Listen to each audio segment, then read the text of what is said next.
ஓம் ஸ்ரீ குருப்பியோ நமக.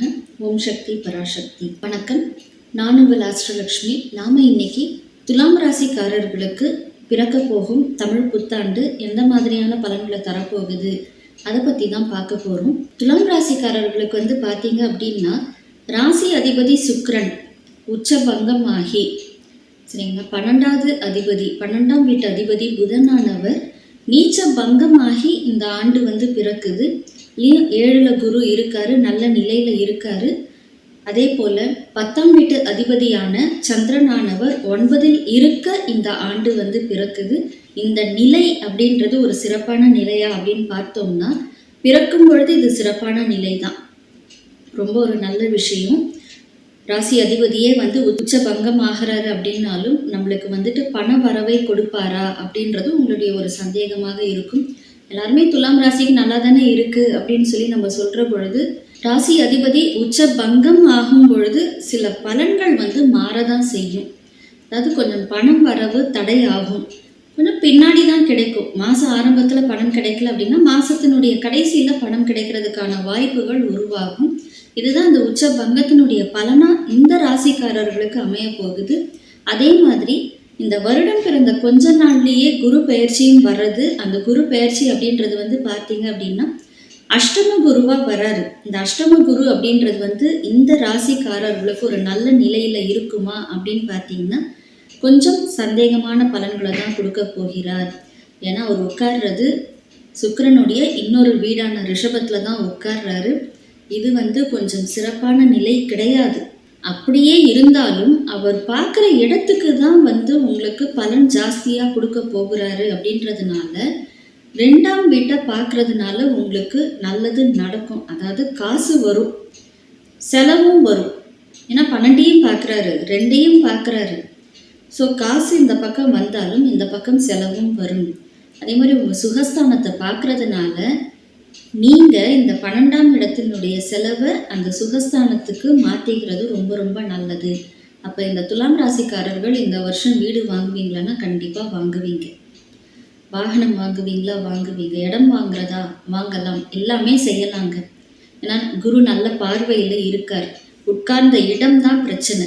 ஸோ உட்கார்ந்த இடம் அப்படின்றத வச்சு பார்க்குற பொழுது உங்களுக்கு பலன்கள் பார்த்தீங்க அப்படின்னா நிறைய நற்பலன்கள் அடிபட்டு போகும்.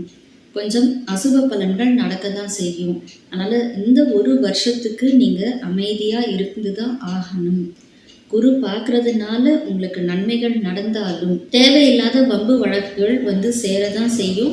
ராசி அதிபதி ராகுவோடு சேர்ந்து 6ல் உட்கார்ந்து இருக்கிறதுனாலையும் சில நேரங்களில் உடல்நிலை பாதிப்பும் கொஞ்சம் அதிகமாக இருக்கும். இந்த வருடம் பார்த்தீங்க அப்படின்னா துலாம் ராசிக்காரர்களுக்கு 80% நல்ல பலன்கள் நடந்தாலும் 20% கொஞ்சம் அசுப பலன்கள் நடக்க தான் செய்யும். அப்போ அந்த 20% பெருசா 80% பெருசா அப்படின்னு பார்க்குற பொழுது நல்ல பலன்கள் நடந்தது எல்லாமே மறந்துடுங்க. பொதுவாக எல்லாருக்குமே அப்படிதான், நன்மைகள்லாம் மறந்துடும். அந்த கெடுதல் தான் மட்டும் ஞாபகம் இருக்கும். அந்த மாதிரி இந்த அசுப பலன்களுடைய தாக்கம் அதிகமாக இருக்கும். 20% தான், பட் தாக்கம் ஜாஸ்தியாக இருக்கும். அதனால் நம்ம என்ன செய்யணும் அப்படின்னு பார்த்தீங்கன்னா கொஞ்சம் ஆன்மீக வழிபாடுகள் அதிகப்படுத்தணும். குருவானவர் எப்போ போய் 8ல் உட்கார்ந்தாலுமே சில நேரங்களில் சில அறுவை சிகிச்சைகளை கொடுக்க தான் செய்வார்.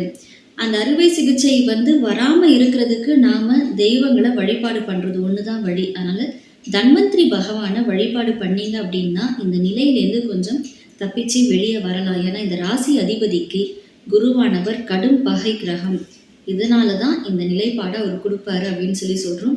அதே மாதிரி சிலருக்கு பார்த்தீங்க அப்படின்னா கோர்ட்டு கேஸு தேவையில்லாத விஷயங்கள்னாலையும் தேவையில்லாத சண்டைகளில் நீங்கள் போயிட்டு சேர்ற மாதிரி ஆகும். அதனால் உங்களுடைய வேலை என்னமோ அதை மட்டும் பார்த்துட்டு போயிட்டீங்க அப்படின்னா சண்டை சச்சரவுகள் உங்களை தேடி வந்தாலும் அதனால் பெருசாக உங்களுக்கு பாதிப்புகள் ஏற்படாமல் இருக்கும்.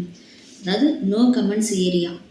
உங்களை அதாவது நீங்கள் மத்தியஸ்தம் பண்ணுங்கன்னு சொன்னாங்க அப்படின்னா கூட போகாதீங்க. யாருக்குமே ஜாமீன் கையெழுத்து போடாதீங்க. யாருக்காவது இப்போ கடனுக்காக நீங்கள் கையெழுத்து போட்டிங்கன்னா 6 ராகு இருக்கார் இல்லைங்களா, வேலை செய்ய ஆரம்பிச்சிருவார். அப்போ 8ல் வரக்கூடிய குருவானவர் அந்த ஜாமீன் கையெழுத்தால் நீங்கள் கோர்ட்டு கேஸுன்னு போகிறதுக்கான நிலையை உருவாக்குவார். அது மாதிரி கடன்காரர்களால் கொஞ்சம் பிரச்சனைகள் ஏற்படும்.